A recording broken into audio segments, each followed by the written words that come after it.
Ferrari isn't about to build an SUV, is it? Surely not. Well, that might be actually what's about to happen. Now in this video, I'll tell you why Ferrari has to start building an SUV now.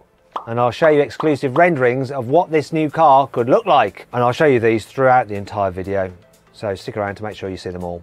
Anyway, I'm Matt Watson and you're watching Carwow. Buying a new car? Then head to Carwow and my team will help you find your next car at a fair price. Carwow, your one-stop car buying comparison site. Ferrari is one of the most famous car brands in the world. It even has its own official theme park, for goodness sake. And all this success has come from Ferrari sticking to what it does best, building really fast cars. I'm talking about mid-engine supercars like the Enzo and the LaFerrari, and front-engine GT cars like the GTC4 Lusso and the 812 Superfast.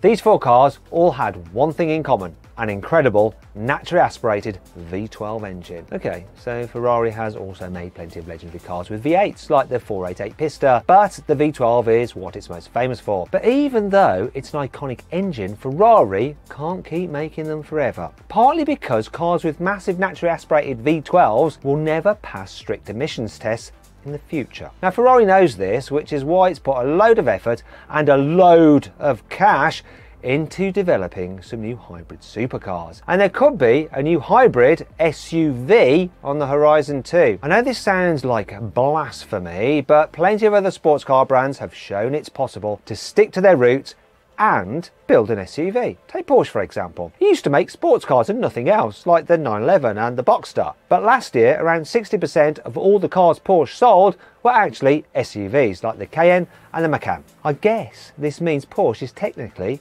an SUV company that makes sports cars as a side hustle. And it's not the only one having a go at it. Bentley makes the Bentayga, Aston Martin has the DBX, and Rolls-Royce brought out the ultra-luxurious Cullinan. Okay, some of these brands are more known for their luxury cars than supercars, but you can't say that about Lamborghini, can you? This company made its name with bonkers mid-engine monsters, but its most popular new car is actually the Urus SUV. Last year, Lamborghini sold over 7,400 cars, and almost 4,400 of these were actually Uruses. So it looks like Ferrari doesn't really have a choice. If it wants to compete with these brands, then it has to make an SUV of some kind. But what would a Ferrari SUV look like? Well, Ferrari has already been spotted testing a prototype. Okay, so this is still a very, very early test car. It doesn't have any Ferrari bodywork yet. Instead, it looks like it's been cobbled together using bits of a Maserati Levante. I guess Ferrari just used whatever bodywork it had lying around, so its test drivers wouldn't fall out of it. Anyway, this new SUV could be called the Puro Sangue, which is Italian for thoroughbred, a bit like a racehorse. And I reckon it could look a bit like this, what our expert designers have had created. Now, it could take inspiration from the latest Ferrari Roma or the all-new 296 GTB, so I reckon it'll look simpler and less angular than a Lamborghini Urus. But it'll still probably be even more imposing than most modern Ferraris. But what sort of engine is going to live under that curvy bonnet, eh? Well, Ferrari has plenty of options to choose from. It could go all out and stick in a 6.5 litre V12 like you get in an 812 Superfast. Now this engine is getting on a bit though, but it still cranks out a rather impressive 800 horsepower. And Ferrari already has a four-wheel drive system for the 6.3 litre version of this engine that came in the GTC4 Lusso. This is important because a proper SUV has to have four-wheel drive now, doesn't it? This would make the Puro Sangue one of the very few V12 SUVs on sale. At the moment, the only other SUV with an engine like that is the Rolls-Royce Cullinan. It has a 6.75 litre, that's the way they like to say, not 6.75. Anyway, a 6.75 litre V12 with 570 horsepower, and it does 0 to 60 miles an hour in around 5 seconds flat. But there's another option. Maybe Ferrari could use the 3.9 litre twin-turbo engine from the Roma.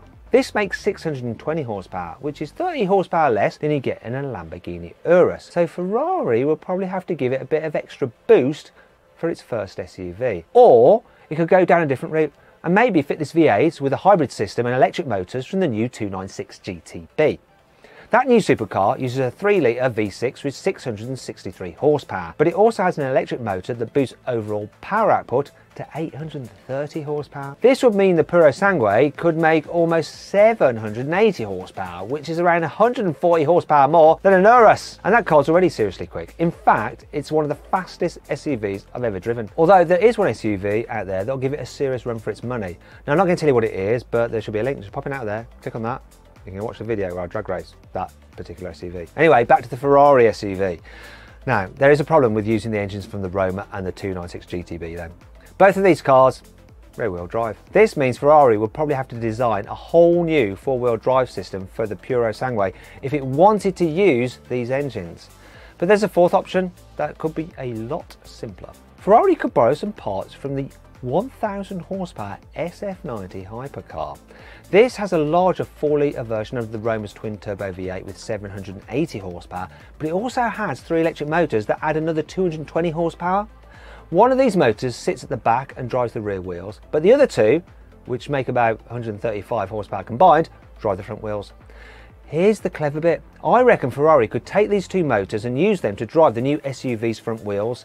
Then it could use the Roma's 620 horsepower V8 to drive the rear wheels.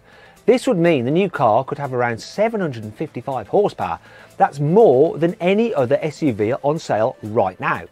Well, besides the Tesla Model X Plaid, of course, which has 1020 horsepower. Okay, so shoving a V8 engine and 2 electric motors under the bonnet would probably make Ferrari's new SUV quite long.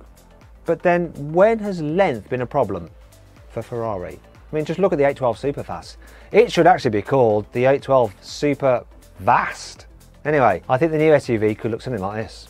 It would be the first time Ferrari has made a proper 4-door car, but you can bet it'll look even more dramatic than most fast SUVs from the side. If you're wondering what the rear might look like, stick around because I've got one more render to show you in a bit. But what about the interior? Let's move on to that first. You see, I reckon it'll take inspiration from the new Roma yet again. That car has Ferrari's latest swoopy cabin design, new touchscreen infotainment system, and all the latest tech you can get with Ferraris. But the back seats will probably be more like the ones in the GTC 4 Lusso. So there is a chance that you could just have 2 seats in the back. However, they may offer a 3-seat bench option to make the car a bit more practical for those who need to carry more people. Anyhow, the new SUV will have a decent boot, more than any other Ferrari to date. And that brings us to the back of this new SUV, which I reckon could look something like this. Now, Ferrari used to give its cars big round brake lights, but its latest models have much flatter designs, so I think the Puro Sangue will have a similar design too. The finished car should get 4 rear exhaust pipes, just like on this prototype, and there'll certainly be some kind of rear diffuser. But how much is all this going to cost? Well, you can pick up a Lamborghini Urus from around £160,000, before options obviously, but this new Ferrari could end up being quite a bit more expensive, especially if it's a hybrid. And because it's a Ferrari, you might have to be invited to buy one, so that's me out then. But what do you think? Do you like the idea of a Ferrari SUV? Or do you think Enzo Ferrari is turning in his grave right now? Let me know your thoughts, comments below.